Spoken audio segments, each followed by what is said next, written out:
우리가 하나님이 어떤 분인지를 아는 것이 너무나 중요한데 하나님께서는 어떤 분이신가 여러 그런 하나님의 모습으로 표현할 수가 있습니다. 사랑의 하나님이라고도 하고 은혜의 하나님이라고도 하고 용서의 하나님이라고도 하고 정의의 하나님이라고도 말씀하시고 다 여러 가지 부분이 있는데 오늘 저희가 하나님의 한 부분을 말할 내용은 질서의 하나님이다. 하나님은 질서의 하나님이십니다.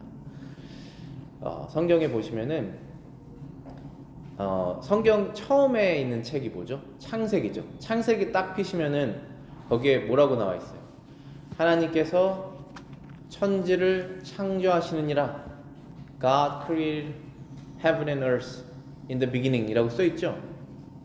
그런 다음에 그 다음 절 2절에 보시면은 땅이 혼돈하고 공허하며 흑암이 깊음 위에 있고 하나님의 영은 수면 위에 운행했더라 라고 써 있습니다.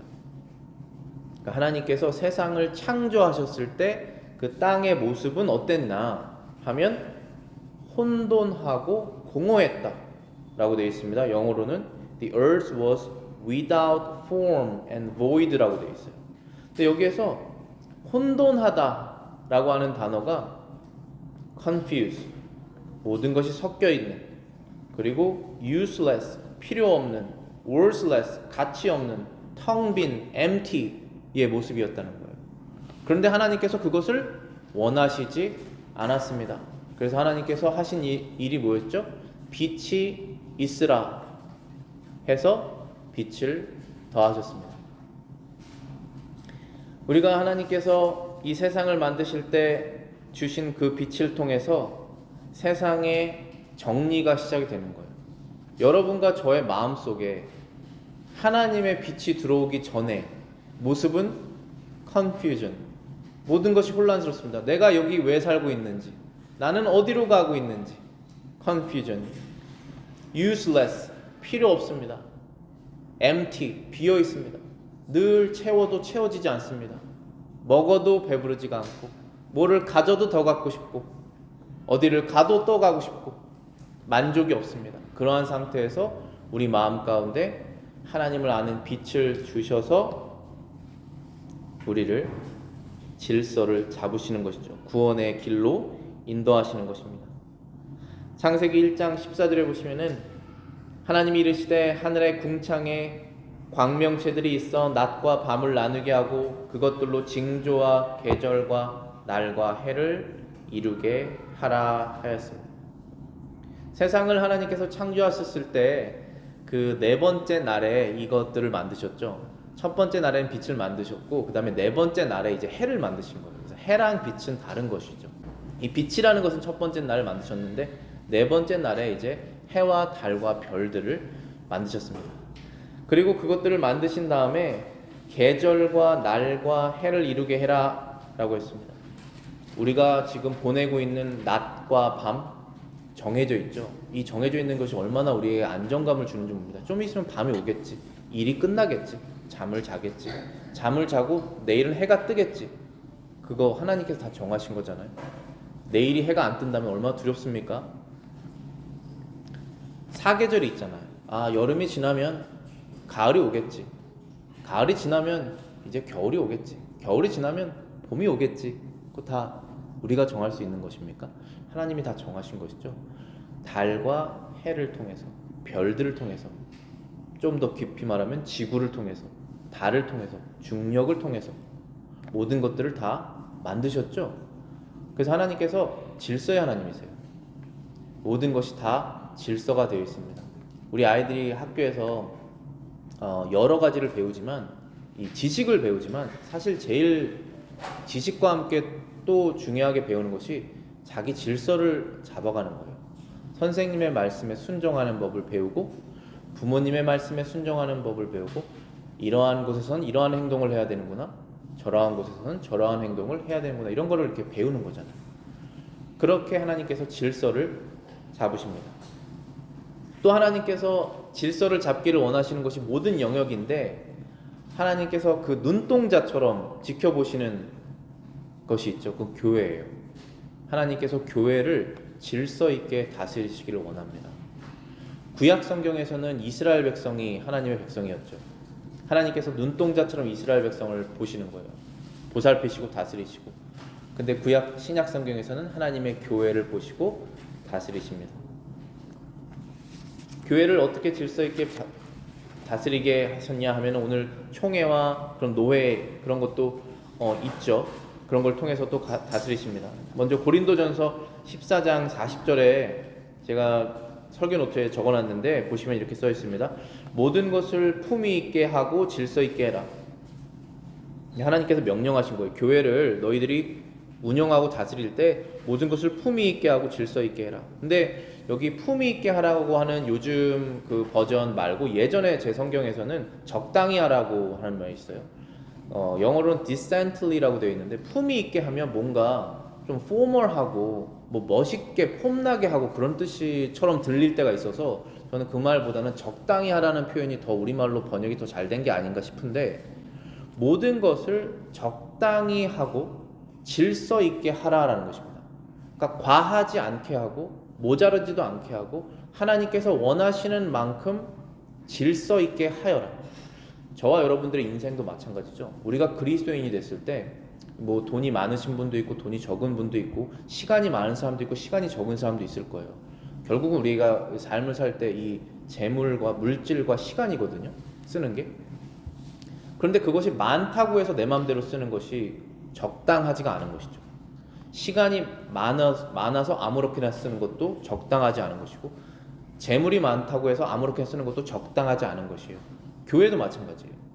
교회에서 어떤 것이 다 있을 때 적당하게 질서 있게 해라. 그게 하나님께서 원하시는 것입니다. 14장 33절에는 이렇게 말씀하셨어요. 하나님은 어지러움의 하나님이 아니시오 화평의 하나님이시니라.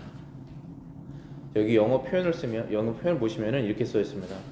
God is not the author of confusion, but of peace. 라고 되어 있어요. 이 author이라는 것은 우리말로 번역할 땐 책을 쓴 저자, 글쓴이라고 표현할 수도 있지만은 창시자라고도 말할 수 있거든요. 우리 교회 안에 하나님께서 원하시는 것은 평화입니다. 이 평화지 혼란이 아니에요. 그런데 우리가 마음속에 하나님의 성령이 마음속에 가득 차 있을 때는 교회에 평화를 가져다 줍니다. 우리 한 사람 한 사람이. 여러분 집안도 마찬가지잖아요. 제가 가장 제 스스로가 참 어떤 면에서 너무 슬플 때 제 자신이 집안이 화목하게 있어요. 근데 제가 들어갔을 때 화목이 깨질 수 있지 않습니까? 뭐가 안 좋은 것이 보여서 내가 뭔가 말을 했으면 그러면은 컨퓨전이 생기고 화목이 깨질 수 있습니다. 그러한 것을 어떨 때는 그것이 필요할 수도 있지만 필요 없는 것이 있어요. 그런 것처럼 여러분들이 한 명의 그리스도인으로서 여러분들이 섬기기를 원하는 예수님의 몸된 교회에 들어왔을 때 여러분 때문에 교회에 평화가 찾아와야 돼요. 교회에 평화가 찾아와야 돼요. 어려운 상황이 있을 때 그 평화를 여러분들이 만들어 놔야 됩니다. 그러면 여러분들은 author of peace예요. 그 하나님의 성령이 여러분과 함께 하신 거예요. 근데 하나님의 성령 없이 인간적인 것, 인본주의적인 것으로 하면 여러분의 의도는 좋을 수는 있지만 하나님의 교회의 평화가 깨져요. 그러면 내가 사실 따랐던 것은 하나님이 아니고 마귀를 따르는 거예요. Author of peace는 하나님이시고 Author of confusion은 마귀예요. 우리는 그 둘 중에 하나를 따르는 것입니다. 순간순간마다. 그런데 성령으로 거듭난 사람만이 성령을 따를 수 있는 거예요. 항상 따르는 것도 아니지만 따를 수 있는 것입니다. 그래서 하나님께서 교회에게 말씀하신 것이 이 고린도 교회가 굉장히 능력이 많은 교회였어요. 고린도 교회에 정말 그 기프트가 많습니다. 사람마다 너무 다 각자 개성도 강하고 힘도 세고 능력도 많고 그런 도시였어요. 그런 사람들이 예수님을 믿는다고 모였으니 얼마나 다양한 사람들이 모였겠습니까? 근데 서로 잘하는 게 많으면 그 사람들을 다 써서 교회가 확 이렇게 성장할 수 있어요. 그런데 confusion이 있으면, 질서가 없으면 서로 다 교통정리가 안 돼서 다 부딪힙니다. 그래서 교회가 평화가 깨지죠. 근데 하나님께서 원하시는 것은 기도하는 집, 교회는 기도하는 집이잖아요. 조용히 신앙생활 할 수 있는 곳, 내가 하나님께 내 자신을 다 드릴 수 있는 그런 환경, 아이들이 신앙 안에서 조용히 하나하나 배우면서 성장하는 곳, 성도 한 명이 자신을 희생해서 그리스도의 모습으로 변화되는 곳, 그것이 교회지 않습니까? 그것을 깨면 안 돼요. 나 살고자, 내가 한번 살아보겠다, 내 유익을 취해보겠다, 그런 유혹들이 우리 마음속에 나오거든요. 그러다 교회가 평화가 깨집니다. 그럼 하나님이 그걸 가장 싫어하세요. 그리고 그 사람에게는 축복이 없습니다. 그건 분명한 사실이에요. 우리 하나님을 두려워해야 돼요. 그리고 사랑해야 되고, 하나님께서 원하시는 교회의 평화를 이루는 것입니다. 그래서 교인 서약에도 사실은 이 교회의 평화를 너희들이 잘 지키고 따를 것을 약속하는 가가 거기 문항에도 있어요. 그 이유가 바로 그것입니다. 하나님께서는 그렇게 교회의 평화를 원하시고, 우리가 예수님을 한번 또 생각해 봤을 때 예수님을 우리가 다른 표현으로 어떻게 부르죠? 말씀이라는 표현을 써요. 여러분 들어보셨죠? 요한복음에 말씀이 하나님과 함께 계시니라, 말씀이 하나님이시니라, 하나님께서 말씀으로 세상을 창조하시느니라. 하나님의 말씀이 예수님이시다. 자, 여러분들 하나님의 뜻을 어떻게 아십니까? 제가 성도들과 얘기했을 때 제일 답답할 때가 자기는 이게 하나님의 뜻이라고 믿는다는 거예요. 근데 성경 어디에 나와 있냐는 거예요. 성경 어디에 나와 있냐고 말을 못해. 자기 상황만 말을 해요. 우리 상황이 다 다르죠. 근데 정말 그게 하나님의 뜻인지 어떻게 압니까? 제 마음도 하루에 수십 번이 바뀌는데 성경에 어디에 써 있냐는 거예요. 그럼 누가 성경을 믿느냐? 하나님을 믿게 된 사람이 성경을 믿는 거예요. 성경을 믿지 않으면 어떻게 하나님을 믿습니까? 꿈에서 본 그 하나님이 그 성경의 하나님인지 어떻게 알아요? 성경 말씀에 있는 그 말씀이 바로 예수님 자체예요.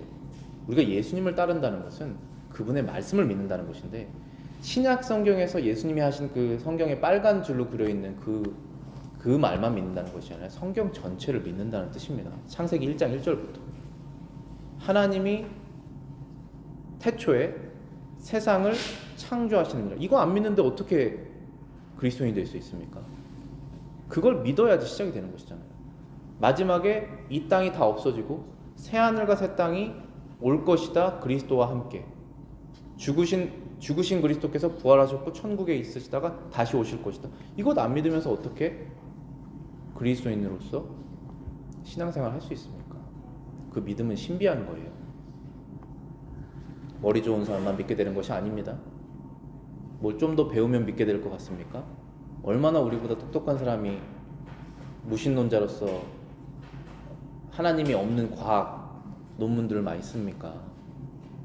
누가 똑똑하고 누가 머리 나빠서 믿고 안 믿고가 아닙니다. 착한 사람, 저희보다 착한 사람 많아요, 세상에. 희생적인 것, 저희보다 희생적인 건 많습니다. 누가 믿음을 얻습니까? 하나님의 은혜를 얻는 사람이 믿는 거예요. 하나님께서는 질서의 하나님이시고 교회의 질서를 원하시는 것이에요. 여러분들 예수님을 믿으시는데 예수님이 어떤 분이십니까? 요한복음에 보시면은 예수님께서 영광을 나타내시는 분이신데 은혜와 진리가 충만하다고 써 있습니다. 예수님은 은혜와 진리가 충만하신 분이세요.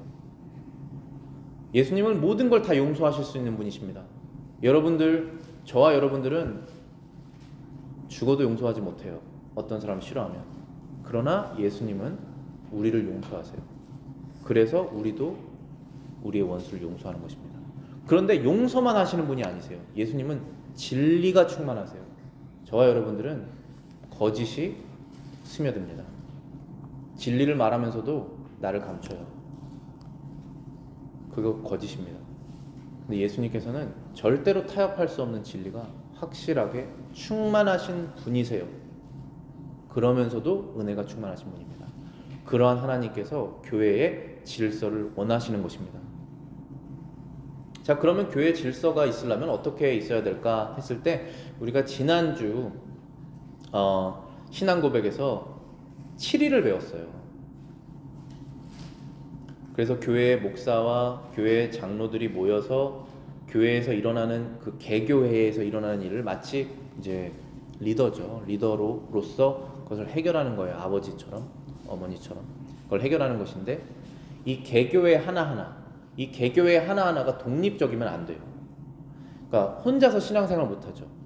그런 것처럼 이 교회도 한 명의 사람이라면 이 교회가 혼자서 신앙생활 못합니다. 저와 여러분들이 아무런 다른 교회랑 커넥트가 안 돼 있잖아요.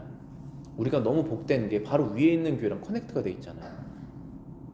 좋은 교단에 속해 있잖아요. 저희가 그렇게 섞여서 속해 있는 것이 너무나 안정된 거고 축복된 거예요. 그렇지 않으면 예를 들면 어떻게 되는 것이냐면은 제가 어리석어졌어요. 만약에 제 안에 욕심이 들어왔습니다. 악해졌어요. 그럼 우리 교회는 이렇게 간다. 그런데 저를 따라오는 여러분들도 어리석어졌어요. 우린 그렇게 가. 욕심이 생겼어요. 같이 붙었어요. 그럼 우리는 어디로 가는 거예요? 산으로. 하나님이 원하시지 않는 교회로 가는 것입니다. 그럼 그걸 누가 옆에서 말해줍니까? 아무런 바운딩이 없으면 옆 교회가 우리에게 와서 얘기해 줄 것 같으세요? 거리가 제일 가까운 교회가 여기 안에도 교회 있는데 길 건너면 그 교회가 우리한테 와서 당신도 그렇게 하면 되겠습니까? 얘기할 것 같습니까? 할 수도 있겠죠. 참 좋은 교회겠죠. 그렇게 되면. 그런데 그 얘기를 들을 것 같으세요? 저희가? 아무런 바인딩이 없습니다. 노회가 바로 그런 거라는 거예요. 노회 안에서 어떤 개교회에서 문제가 일어나면 그것을 같이 고민하고 해결하는 것이에요. 총회가 바로 그런 것입니다. 그럼 그런 것을 우리가 어떻게 알게 됐냐? 지금 상식적으로도 이해가 되시잖아요. 그런데 성경에서 이미 그 예가 있기 때문에 따라가는 것입니다. 여기 설교 노트 보시면은 2번에 노회와 총회가 교회의 할 일이라고 되어 있죠. 섬기는 자세로 신앙의 논쟁들과 양심의 소송들을 결정하는 것, 하나님에 대한 예배, 교회 정치를 더 질서 있게 하고 규칙과 지침을 정하는 것과 잘못 처리된 사건들에 대해 고소를 받는 것, 권위 있게 결정해야 한다. 우리의 신앙의 양심에 속한 것. 그 여러분들 집에서 자녀들 키우실 때 아빠 나 이거 해도 돼? 아빠 이거 좋은 거야? 이렇게 물어보죠. 엄마 이거 저 해도 돼요? 그러면 좋고 나쁜 거를 여러분들이 계속 정하시는 거예요. 그건 좋아, 그건 안 돼. 그건 나쁜 거야, 그건 해도 돼. 기준이 어디 있으세요? 하나님의 말씀입니다. 그것들을 총회나 노회가 해야 된다는 거예요. 이 교회에서 우리 교회가 이런 방향으로 가고 싶은데 과연 이것이 맞습니까? 성경에 그렇게 나와 있습니까? 때로는 쉬운 문제가 있고 때로는 어려운 문제가 있어요. 때로는 쉬운데 따라가고 싶지 않은 것이 있고 때로는 따라가고 싶은데 정말 모르는 것이 있어요. 그런 것들을 담당해서 회의하고 기도하고 결정해야 되는 것이 노회랑 총회다라고 우리 신앙 고백에서 정의를 한 것이고 그 이유는 우리 어린 아이들에게도 제가 얘기했지만 사도행전 15장에 나와 있는 예루살렘 공회의 모범을 따라서 그걸 한다는 거예요. 자, 예루살렘 교회 그 예루살렘 공회가 열게 된 그 이유가 무엇이냐 하면은 제가 정리를 하면 사도행전 15장 1절에 이런 내용이 있어요. 모세의 법을 따라서 할례를 받지 않으면 구원받지 못한다고 말한 거예요. 자, 저와 여러분들이 어떻게 구원을 받습니까? 저도 죄인이고 여러분도 죄인이세요. 그럼 어떻게 구원을 받죠? 어떻게 구원받습니까? 착한 일을 해야 됩니까? 도네이션을 하면 됩니까? 어떻게 구원받습니까? 구원이라는 것을 어떻게 받습니까? 우리가 은혜로 받죠. 예수님을 믿어서 받습니다. 그분이 죽으신 대가로 우리가 받은 것입니다. 그런데 그 복음을 믿은 사람들이 생겼어요. 유대인들 말고 헬라인들이, 이방인들이 그 복음을 믿게 됐습니다. 근데 이 유대인들은 지금 몇천 년 동안 구약의 법을 지키는 사람으로서 당신 유대인이 되려면 할례를 받고 유대인이 돼야 된다는 것을 늘 지켜왔던 사람이고 그것이 맞았습니다. 근데 이제 신약교회로 넘어오면서 그거 할례가 필요 없게 된 거예요. 근데 유대인들이 그것을 받아들이지 못하는 상황이에요. 그래서 이방인들에게 당신들 예수 그리스도를 믿게 됐구나. 그러면 할례를 받아야지. 유대인이 돼야지.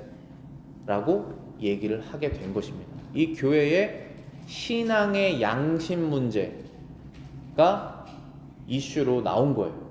그럼 이것을 어떻게 해결했느냐? 이 사람들이 그때 당시에 해결했던 모습을 통해서 우리가 교회의 모범을 배우는 것입니다. 2절에 보면은 문제를 예루살렘으로 가져가자 이렇게 얘기를 해요. 왜냐하면 예루살렘에는 사도와 장로들이 있기 때문이다 이렇게 말합니다.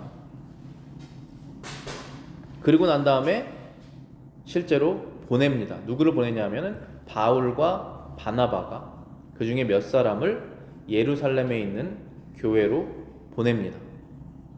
그래서 4절에 보시면은 예루살렘에 이르러 교회와 사도와 장로들에게 영접을 받고 하나님이 자기들에게 함께 계셔서 행하신 모든 일을 말했다.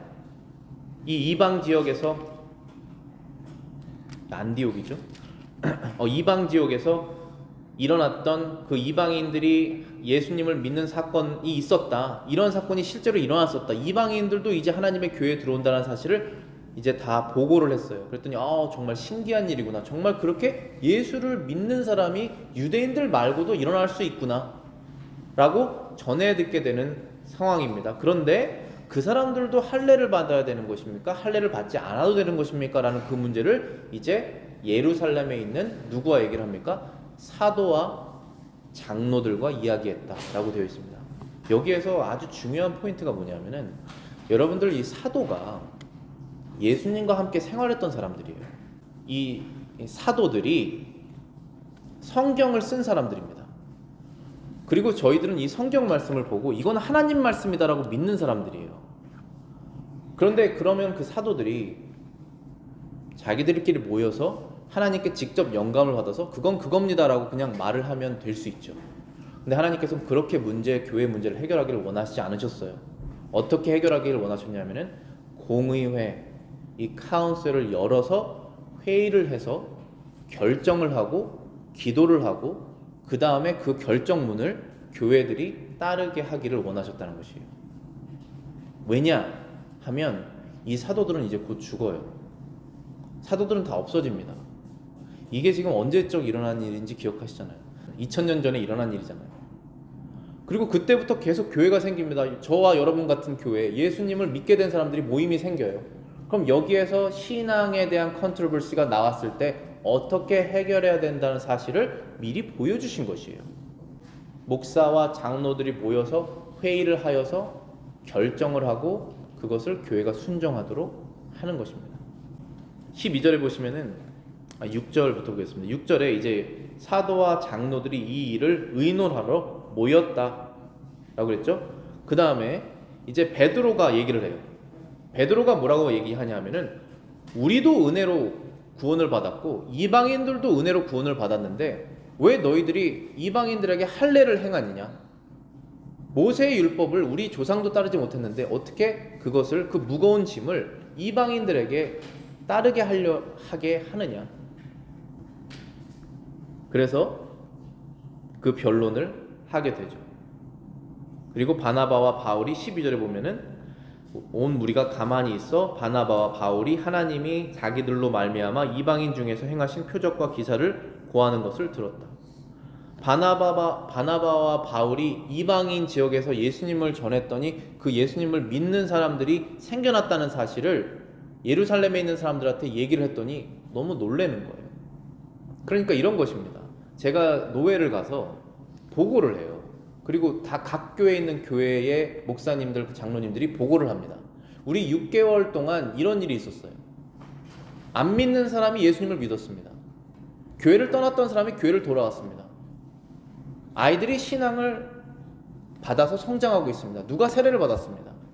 이런 일들을 보고합니다. 그러면 그러한 일이 너네 교회에서 일어나고 있구나. 하나님께서 너의 교회에 성령이 함께 하셔서 성령이 일을 하고 계시는구나. 누가 회개하고 돌아왔습니다. 그러한 일이 일어나고 있구나. 이런 보고를 하는 거예요. 그러면서 하나님께서 그 지역에서 하시는 일을 듣고 그럼 그 지역에서는 하나님의 말씀을 어떻게 효과적으로 전해야겠구나라고 얘기를 하게 되는 것이죠. 그 다음 여기에 야고보가 나옵니다. 야고보가 13절에 이렇게 말하죠. 말을 마침에 야고보가 대답하여 가로되 형제들아 내 말을 들으라 하면서 아모스의 말씀을 인용합니다. 그 말씀은 한마디로 이거예요. 하나님께서 무너진 교회의 장막을 다시 세우실 때 이방인들을 들어오게 하실 것이다. 유대인들뿐 아니라 이방인들이 들어오게 될 것이다. 그러니까 이것은 하나님의 예언이 이루어진 것이다. 여러분들, 하나님의 예언은 한번 하나님의 입에서 나왔으면 반드시 이루어집니다. 안 이루어질 것처럼 보일 뿐이에요. 여러분들, 이 성경에 있는 말씀은 반드시 이루어집니다. 예수님께서 죽으시고 부활하셨잖아요. 반드시 이루어진다는 거예요. 그래서 아모스가 얘기한 것처럼 이방인들이 하나님의 교회로 들어올 것입니다 라고 하는 것이 지금 이루어진 것이니 우리가 이것을 이상하게 생각할 것이 없다. 그들을 하나님의 교인들로 받아들여야 된다 라고 얘기를 한 것입니다. 그리고 난 다음에 19절에 이제는 이방인들을 괴롭게 하지 말아라. 모세의 율법 그 할례를 받게 할 필요 없다 얘기를 한 것입니다. 그러면서 20절에 몇 가지 프랙티컬한 것들, 실천적인 것들을 몇 가지 첨부를 합니다. 이방인들 안에서 거의 일상적으로 일어났었던 일, 우상 숭배했던 것들을 먹는 것들, 그리고 음행하는 것, 그리고 피를 멀리하라 라고 하는 그러한 편지를 쓰게 됩니다. 그리고 안식일마다 회당에서 그것을 알려줘라 라고 하는 그런 결정을 내리게 됩니다. 그리고 실제로 편지를 씁니다. 그 편지의 내용이 이제 23절부터 29절에 나와 있는 내용이에요. 그 내용은 지금까지 설명한 그 내용 바로 그것입니다. 그 편지를 가지고 이제 각 지역으로 돌아가는 것이에요. 30절에 보시면은 저희가 작별하고 안디옥에 내려가 무리를 모은 후에 편지를 전했다. 그러니까 예루살렘에서 지금 안디옥으로 다시 갔습니다. 이 편지를 가지고. 어떤 편지입니까? 이방인들이 은혜로 성령을 받아서 예수님을 믿은 사람이면 할례를 받지 않고 하나님의 교회에 들어올 수 있다. 그러나 이런 것들을 하여라 라고 하는 예루살렘 공회의 결정의 편지를 읽어준 것입니다. 그랬더니 31절에 그들이 그 말을 듣고 기뻐하더라. 그리고 32절에 유다와 실라도 선지자라 여러 말로 형제를 권면하고 굳게 하였다. 유다와 실라도 선지자라 여러 말로 형제를 권면하고 굳게 하였다. 그러니까 이 예루살렘 공회에서 대표자로 보내진 그 유다와 실라가 안디옥 교회에 그 컨퓨전이 있는 교회잖아요. 그곳에 가서 그 컨퓨전을 다 이렇게 가라앉게 하고, 그리고 믿음이 성장할 수 있도록 그들을 성경을 가르쳐서 신앙이 굳게 되었다라는 것입니다. 그런 다음에 얼마 있다가 그 형제들은 다시 예루살렘으로 돌아오고, 그 다음에 35절에 보면은 바울과 바나바는 안디옥에 유하면서 주의 말씀을 가르쳤다라고 되어 있습니다. 그리고 16장 좀 밑으로 내려가서 16장에 보시면은 바울이 더베와 루스드라에도 이름에 거기 디모데라 하는 제자가 있다. 디모데 아시죠? 디모데 전서 후서 쓴 그것이 이제 그 사람이 바울의 제자가 됩니다. 여기서 그 모친은 믿는 유대 여자이고 부친은 헬라인이다. 그러니까 디모데가 여러분들 아시겠지만은 어머니는 유대 사람이고 아버지는 헬라인이에요. 그러니까 그 국제 결혼을 한 상황이죠 이때. 근데 유대인과 헬라인이 결혼한 그런 특별한 상황이고 그런 일들이 많이 있었을 것입니다. 유대인들이 다 퍼져서 나가서 살았기 때문에. 그런데 2절에 보시면 디모데는 루스드라와 이고니온에 있는 형제들에게 칭찬받는 자다. 그러니까 디모데가 어머니 유대 여자의 그리고 할머니의 신앙을 받아서 신앙인으로서 칭찬받고 인정받는 사람이었다라고 설명하고 있습니다. 그리고 3절에는 바울이 그를 데리고 떠나고자 할 때 그 지경에 있는 유대인을 인하여 그를 데려다가 할례를 행하였다. 이는 사람들이 그의 부친은 헬라인인 줄을 다 알미라. 자, 지금까지 저희가 얘기한 것이 이방인 중에 예수님 믿는 사람은 할례 받을 필요 없다라고 얘기를 했는데 지금 디모데는 할례를 행하고 그 다음에 선교여행을 간 것이거든요. 그 이유는 무엇이냐 하면 선교를 더 효과적으로 하기 위해서 한 거예요. 유대인들이 헬라인이 반이 섞여 있는 디모데를 보고 저 사람은 정통 유대인이 아니잖아. 그리고 심지어 할례를 받지 않았잖아. 라고 하는 선입견이 생겨버리면 그 선입견 때문에 이 하나님의 복음, 예수 그리스도의 복음이 그들의 마음속에 들어갈 수가 없습니다. 그래서 할례를 하고 그리고 선교 여행을 떠난 거예요. 그러니까 절대로 할례를 해야지 구원받았기 때문에 할례를 하는 것이 아니라 효과적으로 선교를 하기 위해서 할례를 시키고 갔다라는 것입니다. 아주 중요한 포인트죠. 우리가 많은 것을 포기할 수 있어야 돼요. 우리가 하나님의 말씀을 전하고 복음을 전하려면 버려야 되는 것들이 많이 있습니다. 그 중에서 그런 예로 디모데가 할례를 받은 거예요. 그런 다음에 4절에 보시면은 여러 성으로 다녀갈 때 예루살렘에 있는 사도와 장로들이 작정한 규례를 저희에게 주어 지키게 하였다. 그러니까 바울이 점점점 선교 여행을 하면서 이렇게 갔을 때 여러 지역에 있는 교회에 갈 때마다 이 예루살렘 공의에서 결정한 것을 편지를 읽어준 거예요. 다. 그러면 그 교회들이 그거를 다 그렇구나 하고 받고 16장 5절에 이에 여러 교회가 믿음이 더 굳건해지고 수가 날마다 더하니라라고 되어 있어요. 교회에 컨퓨전이 있으면, 혼란이 있으면 어려움이 찾아옵니다. 그런데 이 공의회에서 좋은 결정들, 신앙의 좋은 결정들을 성경적으로 내려주고 그것을 알려주면 사람들이 그것을 잘 받으면 교회가 안정을 찾고 다시 성장하게 된다는 것이에요. 하나님께서 원하시는 것이 바로 그거예요. 안정되게 조용히 신앙 가운데 시간을 가지면서 성장하는 것. 마치 밖에 우리가 나무 심었지 않습니까? 3년 전에 어느새 모르게 조금 자랐죠. 이런 식으로 조용히 자라게 하라는 거예요. 하나님께서. 그런데 교회에 컨퓨전이 생길 수 있습니다. 왜냐하면 사람마다 지식이 모자라고 욕심이 들어올 수도 있고 자신의 프라이드 같은 것이 있어가지고 부딪히게 됩니다. 그때에 교회에서 해결해야 되는데 교회에서 해결이 안 되면 총회에 올려서 그것을 해결해달라고 성경적으로 문제를 풀어달라고 얘기를 하고 그것이 성경적이면은 받아들이고 수행하면 교회가 안정감을 찾는다는 것입니다. 그래서 여러분들 마지막으로 하나 더 기억해야 될 것이 여러분의 교회의 목사든 장로든 그 위에 총회든 노회든 총회든지 간에 결정돼서 이렇게 해야 됩니다라고 여러분들에게 전해진 사실 것들이 있죠. 그것이 성경하고 맞는지 틀린지를 여러분들이 확인하는 책임이 있습니다. 여러분들이 그걸 하셔야 돼요. 베레아 교회 기억하시죠? 사도행전 17장 베레아 교인들이 바울의 말을 듣고 과연 바울의 말이 성경 말씀과 일치하는지 날마다 찾아봤다고 그래요. 그것이 필요한 거예요. 여러분들 성경 말씀을 찾아보셔야 돼요.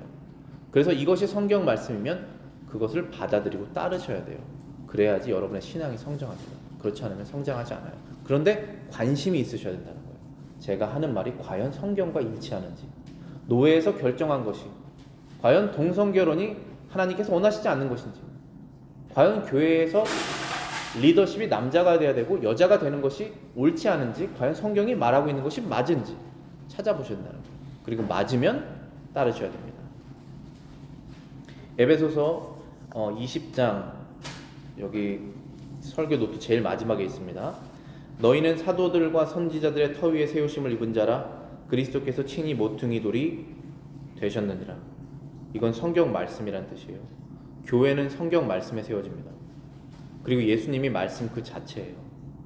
여러분들 성경 말씀 믿지 않으시면 여러분들의 신앙이 세워지지 않습니다. 우리 교회가 성경 말씀대로 하지 않으면 교회에 세워지지 않습니다. 하나의 소셜 단체밖에 안 돼요. 그리고 어려움 찾아오면 그냥 다 무너집니다. 예수님이 모퉁이 돌이 되셔야 돼요. 변함없는 예수님의 말씀. 고린도후서 1장 24절에 우리가 너희 믿음을 주관하는 것이 아니다. 영어로 보시면은 dominion over your faith라고 되어 있어요. 여러분의 믿음을 누가 주관할 수 없습니다. 여러분들의 믿음을 머릿속에 믿음을 누가 주입할 수가 없어요. 여러분의 믿음을 붙잡고 휘두를 수 없습니다. 그것이 교회가 하는 일이 아니에요. 목사와 장로와 노회와 총회가 하는 일이 아닙니다.